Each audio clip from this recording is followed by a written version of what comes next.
जय माताजी मित्रों, मारी चेनल ममतानी रसोईमां तमारुं स्वागत छे। आजे आपणे बनावीशुं एवी दाळ के जेनी आगळ तमे होटेलनो दाळ फ्राय पण भूली जशो अने खावामां એટલી ટેસ્ટી बने छे के तमे आने राइस साथे अथवा तो परोठा साथे पण खाई शको छो अने वारंवार बनाववानुं मन थाय तेवी आजे आपणे एकदम टेस्टी एवी दाळ बनावीशुं। तो अत्यारे आ दाळ बनाववा माटे मैं 5 प्रकारनी दाळ लीधी है। तमे 5 जगह 3 के 4 पण दाळ लई सको छो। तो तेमां अत्यारे सौथी पहला आपणे तुवरनी दाळ लीधी है, साथे आपणे मगनी फोतरा वगरनी मोगर दाळ लीधी है, साथे आपणे अड़दनी दाळ लीधी है, चणानी दाळ लीधी है अने साथे मसूरनी दाळ लीधी है। तो तमे चणानी दाळ के मसूरनी दाळ बंनेमांथी एक पण लई सको छो अने बंने वगर पण तमे आ दाळ बनावी सको छो तो पण एटली टेस्टी बनशे। पण जो होय तो बधी दाळनो उपयोग करवानो। तो अत्यारे दाळ बनाववा माटे मैं 5 प्रकारनी दाळ लई लीधी है। तो हवे आपणे एक मोटुं वासण लई लईशुं अने आ बधी ज दाळने आपणे तेनी अंदर लई लईशुं। तो अत्यारे मैं 5 व्यक्तिओने थाय ते प्रमाणे दाळनो उपयोग करे छे। तो सौथी नानी वाटकी होय ते अर्धी वाटकी मैं दाळ लीधी है। तो आ बधी दाळने आपणे एक तपेलीनी अंदर लई लईशुं।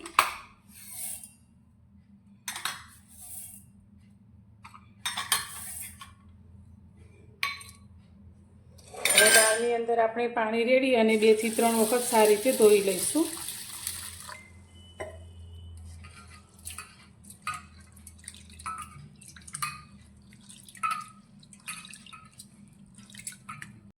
अत्यारे दाळने आपणे सारी रीते धोई लीधी छे। हवे आने आपणे पलाळवानी छे। तो तमारी पासे जे रीते समय होय बनाववानो ते रीते तमे तेने पलाળી शको छो। तो वधु समय होय तो तमे 2 कलाक माटे तेने पाणीमां पलाळीने राखी शको छो अने ओछो समय होय तो तमे तेने 15 થી 20 मिनिट माटे गरम पाणीमां पण पलाळीने राखी शको छो। तो अत्यारे आपणे तेनी अंदर 2 ग्लास जेटલું पाणी रेડીशुं अने आ दाळने अत्यारे आपणे 2 कलाक जेवी पलाળી अने राखीशुं, जेथी एकदम सरस रीते फूली जशे अने तेने बफाता पण बहु वधारे समय नहीं लागे।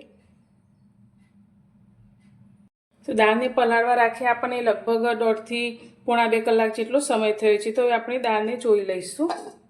तो दाळ आपणी एकदम सरस रीते पलળી अने आ रीते फूली अने डबल थई गई छे अने आ रीते तेने आपणे दाणा चेक करीए तो एकदम सरस रीते तूटी जाय छे, एटले के आपणी दाळ सारी रीते पलળી गई छे। तो हवे आपणे आ एक कूकर लई लईशुं अने पलाळेली दाळने आपणे पाणी नितारी अने कूकरमां लई लईशुं। तो तमने मारो आजनो आ दाळ बनावવાનો विडियो पसंद आवे तो विडियोने लाइक करवानुं बिल्कुल भूलता नहीं।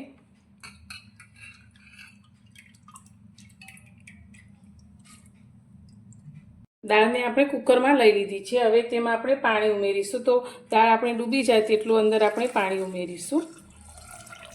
पाणी बहु वधारे पड़तुं नथी उमेरवानुं। आपणे पहेलेथी दाळने पलाळीने लीधी छे એટલે વધુ પાણી હશે તો દાળ આપણી જલ્દી ઉભરાઈ અને બહાર આવશે। હવે તેની અંદર અત્યારે આપણે સ્વાદ પ્રમાણે મીઠું એડ કરીશું, 1 ચમચી જેટલું,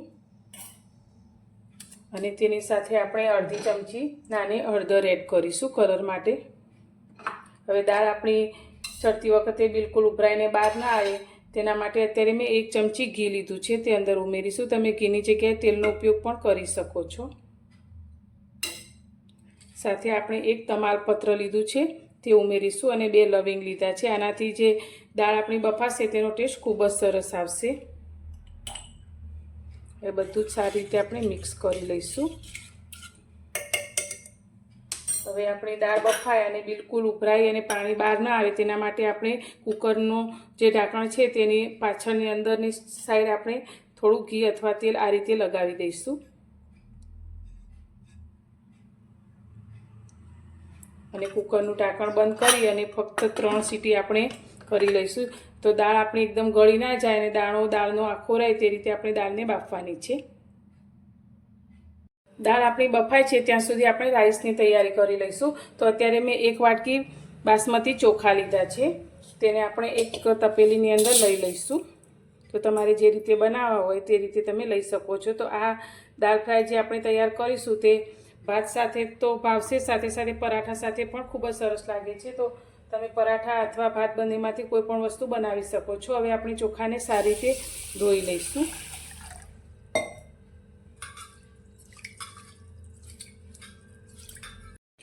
ચોખાને પણ આપણે સારી રીતે ધોઈ લીધા છે. તો હવે તેની અંદર આપણે પાણી ઉમેરવાનું છે. તો અત્યારે આપણે ઓસાયા વગર આ રીતે સીધા જ તપેલીમાં ભાત બનાવવાના છે. તો પરફેક્ટ પાણીનું માપ લઈ અને આજે આપણે ભાત બનાવીશું. તો તમે જેટલા પણ ભાત બનાવો, જેટલી વાટકી લો તેનું એક જ પરફેક્ટ માપ તમને આજે જણાવીશ, જેથી તમારા જે ભાત બનશે એકદમ છૂટા અને સરસ બનશે.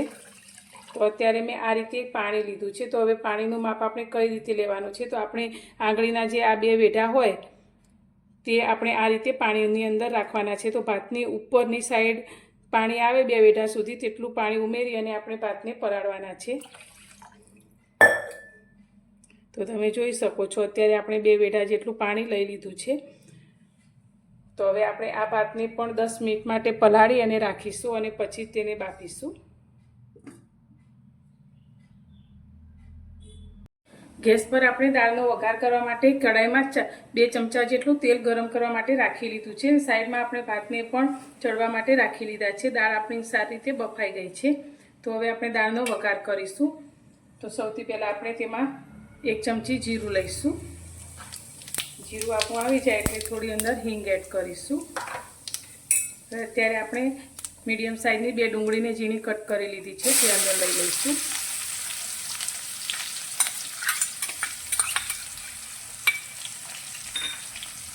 અને ડુંગળીને આપણે એકદમ સરસ રીતે આછી ગુલાબી થાય તે રીતે સાતળી લઈશું.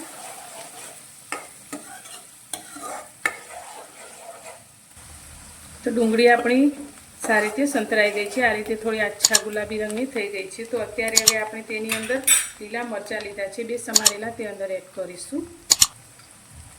અને તેની સાથે અત્યારે આદુ લસણ 1 ચમચી જેટલું લીધું છે, તે અંદર એડ કરીશું.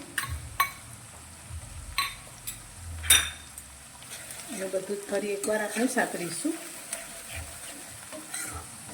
તો અત્યારે આપણી ડુંગળી, મરચાં, લસણ બધું એકદમ સરસ રીતે સંતળાઈ ગયું છે. તો હવે તેની અંદર અત્યારે આપણે મીડિયમ સાઇઝના 2 ટામેટાને સમારીને લીધા છે, તે અંદર લઈ લઈશું.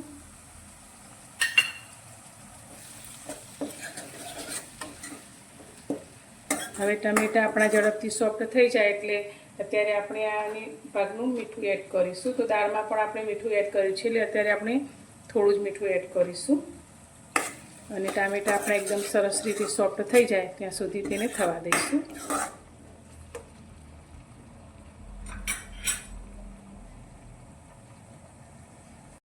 તો અત્યારે ટામેટા પણ આપણે એકદમ સરસ રીતે સોફ્ટ થઈ ગયા છે. તો હવે આની અંદર આપણે થોડા મસાલા કરી લઈશું. તો મસાલામાં આપણે 1 ચમચી ધાણા જીરું પાવડર એડ કરીશું. સાથે આપણે થોડી અંદર હળદર એડ કરીશું. હળદર આપણે દાળમાં પણ એડ કરેલી છે. 1 ચમચી આપણે લાલ મરચું પાવડર એડ કરીશું. અને એકદમ હોટેલ જેવો આપણો દાળનો ટેસ્ટ આવે તેના માટે અત્યારે મેં 1 ચમચી કસૂરી મેથી લીધી છે, જેને આ રીતે મસળી લીધી છે, તે અંદર એડ કરીશું. આનાથી ટેસ્ટ ખૂબ જ સરસ આવે છે. હવે મસાલા આપણા દાજે નહીં એટલે તેની અંદર આપણે 1 ચમચી જેટલું પાણી ઉમેરીશું. અને મસાલાને આપણે એકદમ સરસ રીતે સાતળીશું.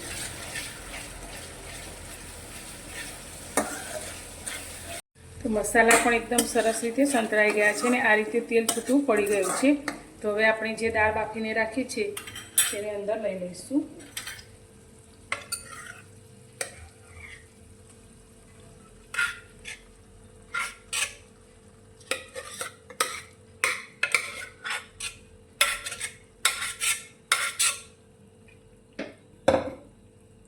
દાળને આપણે સારી રીતે મિક્સ કરીશું.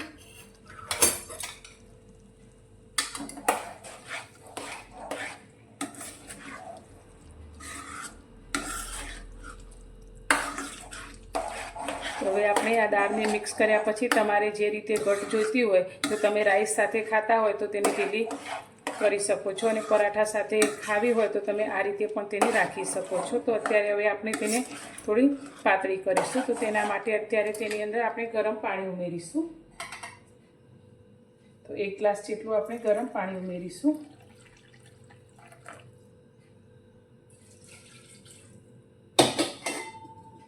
અને એકવાર સારી રીતે મિક્સ કરીશું.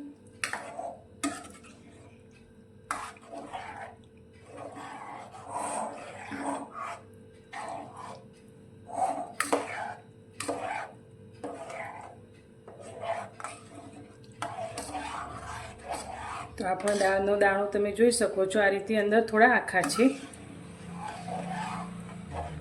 હવે તેની અંદર અત્યારે આપણે અડધી નાની ચમચી જેટલો ગરમ મસાલો એડ કરીશું અને ધીમા ગેસની ફ્લેમ પર હવે આ દાળને આપણે 5 મિનિટ જેવી થવા દઈશું.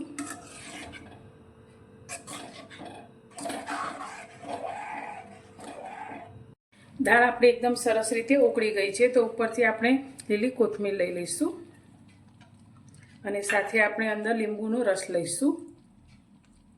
હવે આપણી આ દાળ તો તૈયાર થઈ ગઈ છે, પણ આની ઉપર આપણે સ્પેશિયલ એક વઘાર તૈયાર કરીશું, જેનાથી એકદમ હોટેલ જેવો સ્વાદ આપણી દાળમાં આવી જશે અને તમે ક્યારેય હોટલમાં જવાનું પસંદ નહીં કરો અને ઘરે જ આ રીતે દાળ બનાવશો એટલી ટેસ્ટી આપણી દાળ તૈયાર થાય છે.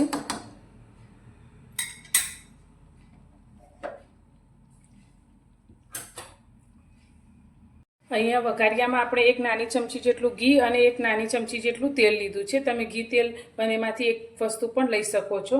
હવે આપણે આ બંને વસ્તુ સારી રીતે ગરમ થઈ જાય એટલે તેની અંદર એક નાની ચમચી જેટલું જીરું ઉમેરીશું.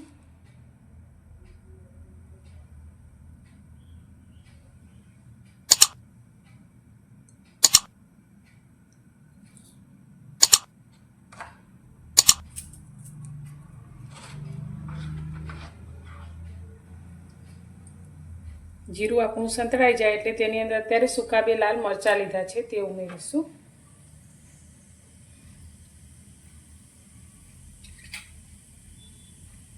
અને સાથે આપણે થોડું લાલ મરચું ઉમેરીશું. હવે અત્યારે ગેસની ફ્લેમ બંધ કરીશું. તૈયાર કરેલા વઘારને આપણે દાળની ઉપર લઈ લઈશું.